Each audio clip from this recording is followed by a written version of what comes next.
de feignasse préférée. Regardez-moi ça. Super productif la vie, hein. Dure bien. Regardez-moi celui-là, il met des poils partout là. Ça c'est des poils à lui, il faut que je les nettoie.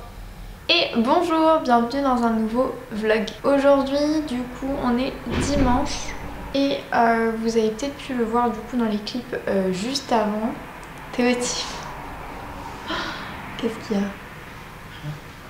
T'as faim? Ouais, j'en étais sûre. Bah va manger. Du coup on est dimanche, d'où la tenue du dimanche, le fameux sweat. Bref, vous êtes un peu habitués je pense maintenant. Donc vous avez vu que hier c'était book club. Désolée, Témi qui se lèche là, ça me perturbe. Hier c'était book club, vous avez pu le voir, c'était super sympa, on était quand même très nombreuses donc on n'a pas pu discuter avec tout le monde, mais en tout cas c'était quand même super chouette. On a passé un bon moment. Et en fait juste avant, donc vendredi après-midi, vendredi après-midi, alors attendez, t'es lourd. Vendredi après-midi du coup on allait dans une librairie d'occasion avec Pauline et une autre copine, et donc j'ai trouvé des petites pépites que je vais vous montrer tout de suite. Alors j'ai tout mis sur une petite feuille les prix pour que je puisse un petit peu vous annoncer vraiment la différence de prix. Je vais commencer tout de suite par vous présenter le brochet que j'ai trouvé du coup à la librairie d'occasion. Donc c'est une librairie, donc il y en a 3 sur Bordeaux, ça s'appelle la Bouquinerie Plus je crois, attendez, labouquinerieplus.com. Pour les bordelaises, il y en a une à Gambetta, une autre à Sainte-Catherine et la troisième à Mérignac. Il me semble qu'il y en a peut-être une à Pessac aussi, mais pas sûre de mon coup. Donc non, c'est une librairie qui est super sympa, on trouve quand même des livres vraiment récents, donc c'est ça qui est hyper chouette avec cette librairie d'occasion. Donc je vais commencer tout de suite avec le brochet. Il s'agit de la fille du marchand de saphir, j'ai eu un gros bug, je ne me risquerai pas à prononcer son prénom, Jefferies, Diana Jefferies, Dina Jefferies. Bref, donc il me tentait bien, il n'était pas spécialement dans ma wishlist, mais en fait pour vous dire vraiment la différence de prix, c'est pour ça que je l'ai pris. Il était du coup à 6 € au lieu de 18 en grand format, sachant qu'il est quand même en très bon état. Je peux pas dire qu'il est nickel chrome, c'est sûr, parce que c'est un petit peu jauni, enfin vous verrez peut-être pas à la caméra, mais c'est un petit peu jauni les pages. Sinon mis à part ça, enfin il est nickel quoi, il est vraiment en super état, il n'y a pas de défaut, il y a juste un petit peu de nettoyage à faire sur le blanc là, ici. Donc non, super trouvaille, parce qu'en fait il me tentait vraiment bien. On est à Ceylan en 1935. Louisa Rive, fille d'un riche négociant en pierres précieuses, est mariée à Elliot, un homme d'affaires intrépide qui passe beaucoup de temps à Cinnamon Hills, une plantation de cannelle. À la suite d'un étrange accident de voiture, Elliot décède et Louisa cherche à percer le mystère des nombreuses absences de son défunt mari. Se rendant à la plantation, elle rencontre Léo, l'énigmatique propriétaire des lieux, pour qui elle éprouve une attirance inexplicable. Lorsque la trahison d'Elliot éclate au grand jour, Louisa se sent plus seule que jamais et se tourne vers Léo. Peut-on encore aimer après un mariage fondé sur le mensonge? Voilà, un bon roman historique avec de la romance, donc c'est un petit peu ma came, j'ai envie de dire, donc voilà, je l'ai pris, je l'avais vu passer quand même un petit peu sur Bookstagram, etc. Donc c'est pour ça qu'il me tentait bien, et franchement pour le prix, pour 6 € au lieu de 18, je me suis dit que j'allais le prendre. Voilà pour mon premier achat. Après les deux autres achats, franchement, ils sont, pour moi, ils sont neufs en fait, les livres. Ah, j'entendrai peut-être mon frigo. Pour moi, les autres achats, ils sont neufs, vraiment, ils sont, pour moi, j'ai l'impression d'acheter un livre neuf, c'est impressionnant. Donc le premier, il s'agit de Un été pour tout changer à Vercottage de Lucy Daniels. Donc en fait on suit une vétérinaire qui s'appelle Mandy et qui a pour projet d'ouvrir son propre cabinet dans la ville de Leeds avec son petit ami Simon. Quand ses parents lui demandent un coup de main, elle accepte pourtant sans hésiter de revenir temporairement à Welford, le village de son enfance, aux paysages bucoliques et aux collines verdoyantes. Cerise sur le gâteau, son meilleur ami James va s'y marier et elle sera son témoin. Le ciel de Welford va toutefois s'assombrir lorsque la tragédie frappe l'entourage de Mandy, l'amenant pour la première fois à faire ses propres choix et à les assumer. Elle, qui met tant de cœur à se battre pour la condition des animaux, saura-t-elle défendre avec le même acharnement ce qui compte vraiment pour elle? Je trouvais que c'était assez sympa comme résumé et en fait je l'ai vu passer sur... il me semble que c'est sur les vlogs de lecture de Estelle, donc petite lectrice. Donc ouais, au niveau de l'ordre, après je sais pas du tout si c'est le premier tome ou pas, mais voilà, il me tentait énormément. Il est quand même assez petit et je savais pas en fait qu'il était sorti aussi en format poche. Alors je vais vous dire du coup, 362 pages, donc c'est le retour du week-end prolongé ça, donc il y a tout le monde qui passe par ici. Donc 362 pages, il est quand même assez court, mais franchement il est comme neuf et je l'ai payé du coup 5,25 € au lieu de 7,50 €. Une opportunité quoi, vraiment trop bien. Donc voilà, je l'ai pris, il me tentait bien, feel good, je le trouvais très récent, en très bon état, je me suis dit je le prends. Et ensuite le troisième achat que j'ai fait, il s'agit de Aliénor d'Aquitaine, donc le tome 1, L'été d'une reine, et il a reçu du coup le grand prix du roman historique pour cette année 2021, donc il me semble qu'il l'a reçu l'année dernière du coup, j'imagine. Donc en fait on suit le destin, il me semble, l'histoire de Aliénor d'Aquitaine, qui donc elle est future duchesse d'Aquitaine et son père meurt subitement lors de l'été 1137. Elle va du coup être contrainte d'épouser le jeune prince Louis de France et elle va peiner à s'accoutumer à son nouveau rôle tandis qu'ils accèdent tous les deux au trône de France. Donc c'est une saga en 3 tomes, j'ai oublié de préciser, il y a le tome 1 du coup celui-là, L'été d'une reine, le tome 2, L'automne d'une reine, et le tome 3, L'hiver d'une reine. Pour le coup c'est vraiment un roman qui était dans ma wishlist, je l'avais il me semble mis dans la vidéo ces 10 romans historiques de ma wishlist ou un truc comme ça. Je crois que je l'avais mis, je suis pas sûre, mais en tout cas vraiment il était dans ma wishlist depuis super longtemps et il est comme neuf. Franchement j'ai l'impression d'acheter un livre neuf. Alors le bandeau je vais l'enlever parce que je ne garde jamais les bandeaux, mais il est nickel. Enfin franchement je suis choquée. Et donc je l'ai payé, alors neuf il vaut 8,20 € et je l'ai payé 5,75 €. Donc en tout voici mes 3 achats. Voilà, il y en a un qui est un peu... Donc 2 romans historiques et un feel good. Hop. Voilà, petit update lecture du coup. Et désolée pour cette route super passante, hein, mais retour de week-end de 4 jours. Hop. Alors, oh là, j'ai terminé du coup les filles de la villa aux étoffes. Vous avez vu du coup dans le vlog précédent j'ai parlé que de celui-là parce que ouais, je l'ai mis un peu plus d'une semaine pour le lire. Je l'ai terminé ce matin pour vous dire à quel point je mis quand même un petit peu de temps à le lire. En même temps c'est un gros bébé, donc forcément. Franchement j'ai adoré, enfin je pense que vous l'aviez un petit peu compris peut-être lors du dernier vlog, mais vraiment jusqu'au bout on est tenu en haleine, jusqu'au bout il y a des rebondissements et on se dit mais qu'est-ce qui va encore leur arriver à cette famille Melzer. Franchement il se passe tellement de trucs et le problème c'est que je peux pas vous en parler parce que sinon ça vous spoil trop, parce que déjà il y a plein de personnages. Dans le tome 1 du coup qui est la villa aux étoffes, on suivait les domestiques et la famille Melzer qui est donc une famille plutôt aisée, aristocratique et qui dirigeait l'usine de textile de Augsbourg en Allemagne.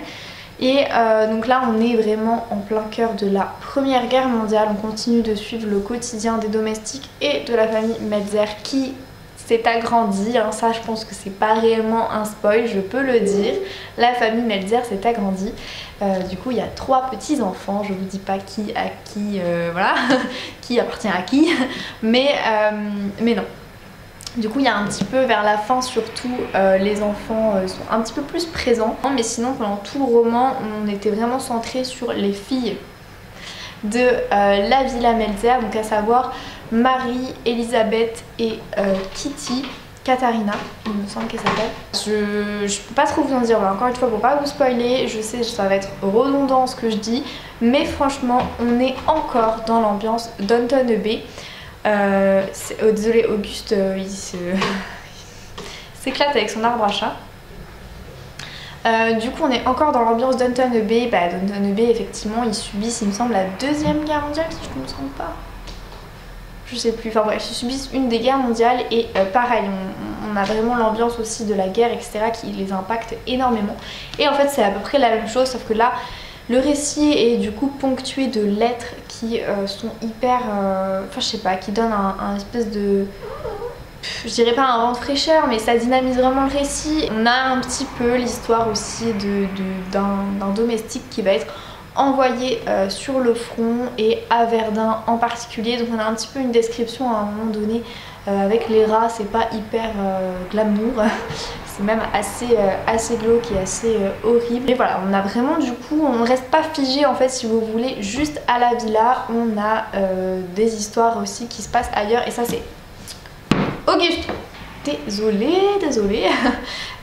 Du coup on n'est pas du coup figé à la villa, on a également des histoires qui se passent ailleurs et c'est franchement c'est hyper intéressant. Le récit est hyper bien construit en fait, je sais pas, le tome 1 il se passe moins de trucs c'est sûr que dans ce tome là, mais quand même je trouvais que le tome 1 à certains passages c'était un peu redondant, on s'arrêtait beaucoup plus sur certains personnages que sur d'autres, alors que là j'ai l'impression qu'on balaye un petit peu tous les personnages. Peut-être parce qu'on les connaît déjà, du coup c'est peut-être plus facile pour l'autrice de les décrire et de les amener en fait dans l'histoire. Mais là franchement, voilà, il y a ce côté, je sais pas, plus de rebondissements, plus d'action, plus de secrets, machin, c'est... Franchement c'est génial, franchement on part sur un coup de cœur. Voilà, donc j'ai adoré, je pense que ça se voit. Je suis vraiment très élogieuse parce que pour le coup, la Villa aux Étoffes j'avais vraiment bien aimé. Mais je peux pas dire que j'ai adoré, alors que celui-là, trop bien. Par contre mon rythme de lecture a été assez lent, il a été voilà, coupé avec le Salon du livre de Brive, donc forcément je sais pas... J'ai quand même mis un petit peu de temps à le lire mais parce qu'il est épais et à certains moments l'histoire était comme... Enfin le récit était quand même super dense donc il fallait vraiment se concentrer. Je pense que c'est pour ça que j'ai mis un petit peu de temps à le lire mais franchement coup de cœur quoi. Très belle lecture, c'était juste génial. Donc j'enchaîne avec Outlander le tome 2 mais je vous en avais déjà parlé il me semble dans le précédent vlog. Donc là je le lis en lecture commune avec Lucie, je l'ai pas encore commencé, je vais le commencer là très bientôt. Et je vous avoue qu'il me fait un petit peu peur déjà parce que c'est un énorme pavé, que c'est écrit à l'intérieur tout petit et je me dis mais j'espère vraiment en fait retrouver les personnages, retrouver la série. J'espère vraiment voilà, que ce tome va vraiment tenir toutes ses promesses, j'ai envie de dire. En tout cas, voilà, j'espère vraiment que je vais accrocher. Et sinon, du coup, je vous ai déjà dit, il me semble, mais je lis une lecture commune à partir de mercredi, si je ne me trompe pas. Mais quel jour? 14, 15, 16, 17, ouais. À partir de mercredi, je lis La femme au manteau violet. Bah, je vais vous chercher. Du coup, je l'ai sorti, donc voilà. Je lis du coup à partir de mercredi La femme au manteau violet de Clarisse Sabar. Donc ça va être mon premier, Clarisse Sabar. Et c'est Manon et Fanny, donc Manon du compte Les Lectures de Maud et Manon et de la chaîne YouTube aussi. Et Fanny du compte Elle Booking qui vont m'accompagner dans cette lecture. Donc j'espère vraiment aussi que je vais bien aimer. Pour vous dire du coup il y a une double temporalité. On est à la fois en 2018 et à la fois en 1929. Il y a une histoire un peu de famille. Un roman qui interroge sur la maternité dans la vie d'une femme. Voilà, j'ai pas trop envie de lire le résumé en fait. parce que j'ai vraiment envie de me laisser la découverte, mais je sais qu'il y a une histoire entre une mère et son fils et du coup un énorme secret de famille autour de ça. J'imagine que ça se passe à New York. Ça m'a l'air quand même vachement américain tout ça. Ah oui, New York. Bon ouais, j'ai même pas lu je viens de tomber là-dessus. Exact, bon ça se passe à New York. Voilà, à voir, à voir, à voir. On reste un petit peu, hein, j'ai l'impression, dans les romans historiques, voilà, entre les filles de la Villa aux Étoffes, Outlander qui se passe du coup, là par contre celui-là je sais pas quand ça se passe. Bon là le tome 2 du coup de Outlander, ça se passe, attendez je vais vous dire, on est au 18e, hein, mais alors où? Bon attendez, je sais pas, il n'y a pas une table des matières ou un truc comme ça là? Ah, table des matières. 1744, voilà. 1744 et en fait Jamie et Claire vont être à Paris. Faut savoir que la saison 2 en fait de Outlander, c'est ma saison préférée, genre vraiment j'adore la saison 2 de Outlander, franchement elle est trop bien. Donc j'en attends énormément en fait de cette petite bricasse. Je pense que c'est pour ça que j'ai un peu peur aussi de le commencer, de le lire, c'est parce que j'en attends beaucoup. Donc voilà, ma lecture avant La femme au manteau violet. Du coup il faut que je le découpe pour voir, faut que je le découpe, mais là il me reste 3 jours, je pense que je finirai pas ce livre là en 3 jours, mais je vais quand même essayer de le découper pour avancer au maximum avant ma lecture commune. Sachant qu'en plus du coup on commence le 17 La femme au manteau violet, donc vous allez voir dans ce vlog. Et ensuite le 22 on a du coup Meurtre et pépites de chocolat, c'est une lecture commune que j'organise avec Pauline. Et donc c'est le 22, donc ouais, j'ai juste pas envie en fait de me traîner à Outlander sur tout le mois, ce serait chouette de pouvoir le lire quand même avant. Voilà, je pense que j'ai assez parlé. J'ai reçu du coup également des cadeaux d'anniversaire, mais j'ai décidé que je vous en parlerai pas tout de suite, je vous en parlerai du coup dans le vlog de mon anniversaire qui arrive fin du mois, mais c'est vrai que je reçois quand même souvent, très souvent en avance mes cadeaux. Donc en l'occurrence il s'agit évidemment de livres, hein. Je vais pas vous faire un vlog sur mes cadeaux d'anniversaire hors littérature. Donc pour l'instant j'ai reçu 5 livres pour mon anniversaire et je pense que c'est pas fini. Donc il y aura un big book haul pour le vlog de mon anniversaire. Et du coup maintenant vraiment j'arrête de blablater et puis je vous laisse et puis je vous reprends un petit peu plus tard.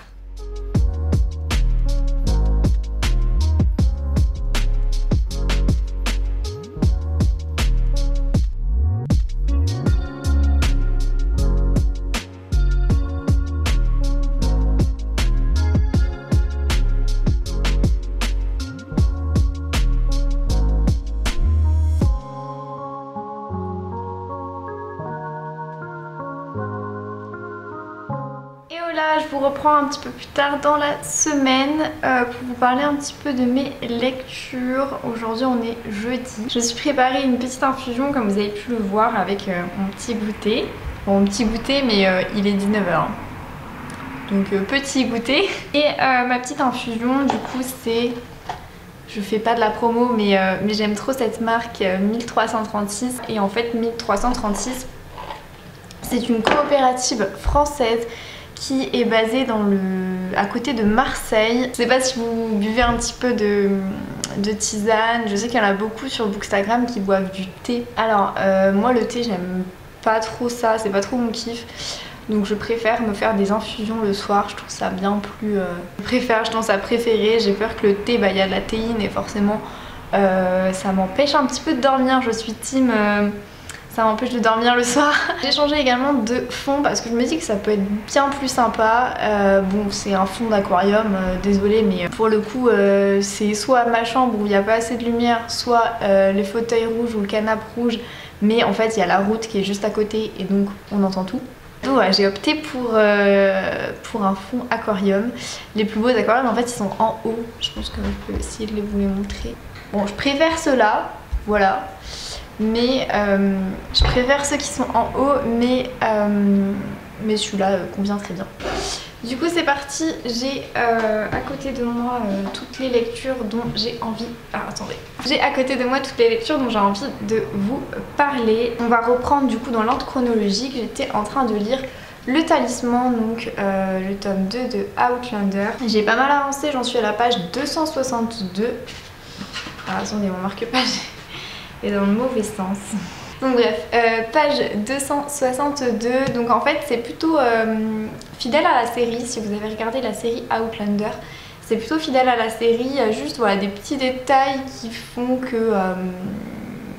je sais pas, j'étais un petit peu perdue dans les personnages parce que du coup dans cette saison 2 ils sont en France, sans vous spoiler l'histoire principale de Outlander, mais voilà, on va suivre Claire et Jamie. Du coup si vous ne connaissez pas Outlander, mais ça m'étonnerait franchement, en fait on va suivre Claire qui, il me semble qu'on est en 1948 et elle va faire un voyage... comme, c'est pas un voyage de noces, mais un petit peu tout comme, parce qu'avec son mari il y a eu la Seconde Guerre mondiale et donc ça a été très compliqué pour leur mariage. Son mari s'appelle Frank Randall et donc Madame Randall va faire un voyage, et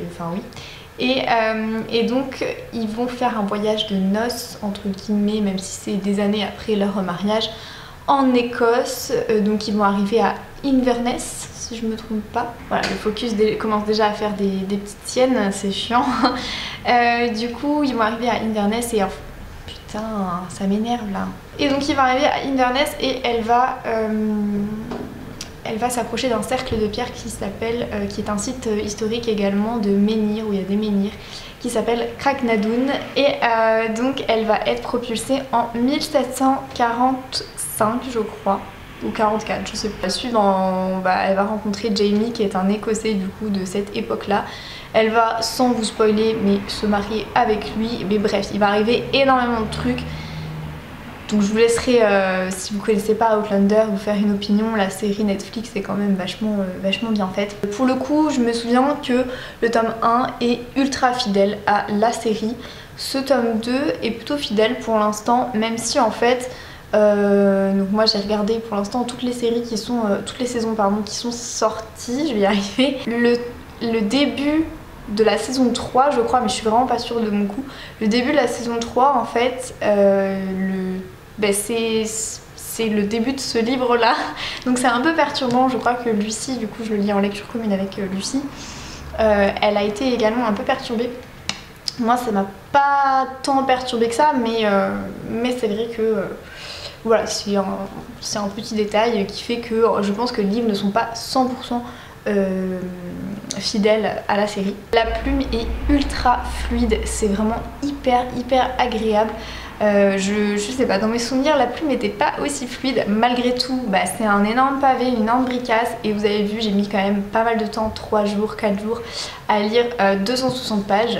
Bon après j'avais pas énormément de temps pour lire parce que je dois travailler, je sais pas si je vous l'ai dit, en parallèle mon projet de mémoire, donc forcément mon rythme de lecture est pas optimal, enfin du moins pas au top de ses performances, enfin, vous avez compris quoi. Mais j'ai quand même lu 260 pages, ça se lit super lentement parce que c'est une bricasse. Donc on a vraiment l'impression de tourner les pages, mais en fait de pas du tout avancer dans notre lecture. Il fait 947 pages, donc beau bébé, hein, beau bébé. Il me reste encore plein de pages à lire. Et en fait je le mets en pause parce que je lis une autre lecture commune que j'aimerais bien terminer quand même avec les filles. Bon bref, ce que je voulais dire c'est que ouais, plume super fluide, les personnages toujours aussi attachants, et en fait je me souvenais pas, mais c'est hyper marrant, enfin il y a des touches d'humour, vraiment t'as des barres en fait, c'est super drôle, donc je me souvenais plus du tout de ça, mais super marrant. Claire et Jamie là, je sais pas si c'est moi qui ai oublié par rapport au premier tome ou quoi, mais super drôle. C'est l'éclairage, je pense, qui met bien en valeur mes cernes. J'ai changé d'éclairage. Normalement c'est horrible là mes cernes. En plus il y a le focus qui marche pas. En fait il faudrait, comme Manon elle a acheté un truc qui donne la lumière en pleine face là. Je sais pas comment ça s'appelle. Vous savez c'est un espèce de rond qu'ils ont toutes les influenceuses là. Où on peut mettre, il y a un trépied pour téléphone en plein milieu. Et je pense que c'est ce qu'il faudrait, du coup il me faudrait la lumière en pleine face. Ah mais je sais, il y a ma ma lampe de bureau là que je vais allumer, je vais voir ce que ça donne. Bah du coup c'est peut-être un peu mieux, mais c'est pas franchement ça. Je crois que j'aime pas. Je crois que j'aime pas du tout, je vais éteindre la lumière. Du coup voilà pour ma lecture de ces derniers jours. Donc je le mets en pause pour pouvoir lire en lecture commune que j'ai commencé tout à l'heure. Enfin j'ai un peu commencé en fait parce que sur ma pause de midi j'avais grave envie de lire ce livre, donc j'ai un petit peu lu le début. Mais il s'agit de La femme au manteau violet de Clarisse Sabart. Donc c'est mon premier Clarisse Sabart et donc je le lis en lecture commune avec les filles. Et donc voilà, je lis un Clarisse Sabart. Donc j'ai lu 20 pages, voilà. Comme je vous dis, j'ai un petit peu commencé, je vais m'y mettre là après mon goûter. Donc ouais, pour l'instant de 20 pages, hein. Je peux en parler, mais 20 pages quoi. Plume super fluide, mais voilà, je sais pas si je vais... Enfin j'ai pas un coup de cœur pour l'instant pour la plume, elle est pas spécialement... Chut. Oui, toi aussi. Elle est pas spécialement singulière en fait, je sais pas comment expliquer. Ça se lit très vite, très bien. Pour l'instant c'est vrai que les 20 pages sont passées toutes seules, mais c'est pas singulier, il n'y a pas une... J'ai pas envie de dire qu'elle est impersonnelle parce que c'est pas vrai, mais voilà, elle est pas singulière quoi, on va dire. Donc voilà, je me fais un avis sur 20 pages, peut-être qu'au bout de 100 pages, mon avis va changer. Il me semble que je vous ai fait le résumé, mais je suis vraiment pas sûre de mon coup. Donc en fait on est sur une double temporalité, on a Jo qui en gros apprend qu'elle risque la rupture d'anévrisme à la suite d'un accident et donc elle va se réfugier chez son grand-père parce qu'elle est persuadée qu'elle va mourir. À ce moment-là, elle va découvrir que lui, son grand-père, a reçu 15 ans plus tôt un pendentif accompagné de quelques mots griffonnés de la part de Charlotte qui n'a jamais oublié Gabriel. Ce souvenir vous revient de droit et donc elle est déterminée, Jo, à percer ce secret de famille. Elle va donc se rendre en Angleterre sur les traces de ce mystérieux bijou. En parallèle, on est en 1929 et on va suivre Charlotte et son mari qui vont se rendre à New York en voyage d'affaires. Et là-bas, la jeune femme s'éprend du charmant Ryan lorsqu'il apprend qu'elle l'a trahi. Son époux, pris d'un violent accès de rage, la laisse pour morte. À son réveil, Charlotte comprend effondrée qu'il est parti avec ses papiers. Il lui est désormais impossible de rentrer en France et de rejoindre son fils Gabriel. Un roman... Ah, chut, arrête! Auguste, t'es chiant là. Viens, on voit ça. Alors, attendez. Alors, je voulais vous lire la fin du coup qui était sur le truc. Un roman qui traverse les océans, les générations et s'interroge sur la maternité dans la vie d'une femme. Voilà. Donc voilà, j'ai trop envie de le lire, je vais m'y replonger. Ah oui, ce que je voulais vous dire, c'est que ce petit coquin de Auguste, il m'a défoncé mon livre. Je suis dégoûtée. Voilà, je suis dégoûtée. Alors je pense que, j'espère que ça va se voir à la caméra, mais en fait, bon, pour la petite anecdote, j'avais laissé en fait mon livre sur la table du séjour. Hein. Ah, mais arrête de faire ça! Pour la petite anecdote, j'avais laissé en fait mon livre bien en évidence sur la table du salon. Et ce petit coquin, pendant que j'étais pas là, je le regarde en même temps parce qu'il fait n'importe quoi. Pendant que j'étais pas là, en fait, il a croqué. Enfin, il n'est pas croqué, mais il y a des traces de crocs sur mon livre. Donc j'espère que vous allez voir. Voilà. Voilà. Aïe! Ah putain, il fait n'importe quoi en même temps. Donc voilà, il a mordu et griffé en fait mon livre. Je suis dégoûtée. Et ici aussi. Je pense que ça se voit. Ah oui, ça se voit un peu là, vous voyez. Ah, il a bien croqué dedans, hein, pas de problème. Voilà. Bon, après ce livre-là, je l'avais acheté quand même d'occasion. Hein. Le dos, je sais pas si vous allez le remarquer, est déjà un petit peu cassé. Parce qu'il y a pas mal, je sais, de livres Charleston qui ont le dos cassé. Mais d'ailleurs, j'étais dégoûtée parce que sur Vinted, en fait, il n'y avait pas les photos du dos. Et j'avais pas fait gaffe. Et effectivement, le dos était cassé. J'en ai pris un autre, donc j'avais pris un parfum de rose et d'oubli. Et pareil, dos cassé. J'étais dégoûtée, mais voilà, ça m'a appris qu'il fallait faire attention sur Vinted aux livres qu'on achetait et à bien regarder toutes les photos, quitte à demander à la limite à la personne des images, mais Vinted du dos.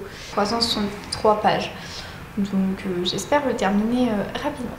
bon bah moi je vais savourer ma petite tisane, manger mon petit goûter en lisant et puis je vous reprends du coup un peu plus tard. Voilà, du coup je vous fais un petit update lecture en direct de ma voiture. Du coup je suis désolée, je suis à côté d'une route, il y a pas mal de passages. Voilà, en direct de ma voiture, tout va bien. Donc c'est juste avant de monter le vlog que vous êtes en train de regarder. Je voulais en fait vous parler de La femme au manteau violet, pratique avec le volant. La femme au manteau violet du coup de Clarisse Sabar. J'ai lu quand même pas mal, j'ai lu 87 pages sur 363 et j'aime beaucoup, mais je m'attendais pas du tout. Je m'attendais pas du tout à avoir une plume aussi... En fait, je m'attendais pas à ce que ce soit, pardon, je vais reprendre, aussi feel good. En fait, c'est hyper... Il y a une petite teinte d'humour et tout, franchement, c'est vraiment top. Voilà, j'essaye de faire en sorte que ce soit le mieux pour vous. Donc, je parlais de la plume de Clarisse Sabar. Effectivement, je m'attendais pas du tout à ce que ce soit aussi feel good. Je sais pas, la partie dans le passé... En ce moment en fait il y a la partie dans le passé et donc on suit Clarisse et franchement c'est plutôt chouette, mais voilà il n'y a pas trop de distinction même au niveau de la plume. On est quand même en 1929 donc je sais pas, c'est différent, les mœurs, les us, les coutumes, et il n'y a pas trop de différence donc je suis un peu étonnée. Je sais pas, je suis vraiment déroutée. La plume de Clarisse Sabar est assez, pour moi manque un peu de singularité, elle est sympa. Mais pour moi elle est un peu simple, je sais pas si c'est parce que j'enchaîne les pavés historiques, les romans historiques, je sais pas du tout, mais pour moi elle manque un peu de singularité, c'est vraiment dommage. Donc bon, j'ai lu un quart hein, du livre, donc après à voir. Pour le coup les personnages par contre sont hyper attachants, c'est super agréable. Il y a une petite touche en plus d'humour qui fait que ça fait vraiment un peu feel good, c'est assez sympa. Mais voilà, à voir comment évolue l'histoire. En fait je suis en voiture parce que je dois rendre à la médiathèque Lux ou Lux, je sais pas, de l'Obsidienne. C'est de la fantasy, fantasy young adulte, un truc comme ça. Et en fait j'ai pas du tout eu le temps de le lire, donc c'est pour ça que je suis en voiture. Je vais rendre du coup le livre. Je l'ai pas lu parce que j'ai pas eu le temps, mais voilà, je sais qu'il est à la médiathèque, je me fais pas trop de problèmes. Désolée, je regarde ailleurs et tout, mais j'ai pas l'habitude hein, de filmer dans ma voiture.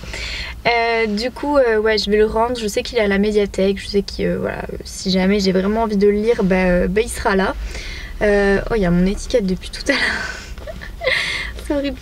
Je sais qu'il sera là et tout, donc je me fais pas trop de problèmes, mais c'est sûr c'est un livre que j'ai vraiment envie de lire. Voilà. Du coup je vais clôturer ce vlog maintenant. Merci d'avoir regardé, n'hésitez pas à liker, commenter, c'est hyper important. Ça permet vraiment de soutenir en fait notre travail. Je dis notre en parlant évidemment de tous les créateurs de contenu, même si bon, je sais que je suis pas hyper suivie. Je pense que je fais quand même un petit peu partie des créateurs de contenu, donc je me permets de dire nous. Je vous fais plein de bisous, je vous dis à la semaine prochaine du coup, dans une prochaine vidéo, et puis j'espère que ce vlog vous a... voilà, tout va bien. J'espère que ce vlog vous a plu, et puis je vous dis à bientôt.